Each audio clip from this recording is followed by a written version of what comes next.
కామారెడ్డిలో రైలు రోకో చేస్తున్న కవితను పోలీసులు అరెస్ట్ చేశారు. అయితే ఆమెను అదుపులోకి తీసుకునే సమయంలో పెనుగులాట జరిగింది.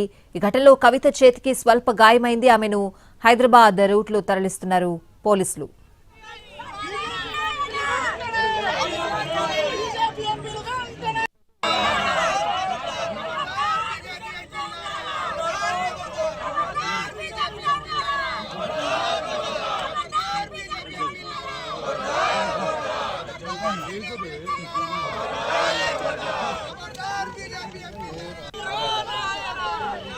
కామారెడ్డిలో రైలు రోకో చేస్తున్న కవితను అరెస్ట్ చేశారు పోలీసులు. అయితే ఆమెను అదుపులోకి తీసుకునే సమయంలో పెనుగులాట జరిగింది. ఈ ఘటనలో కవిత చేతికి స్వల్ప గాయమైంది. ఆమెను హైదరాబాద్ రూట్లో తరలిస్తున్నారు పోలీసులు.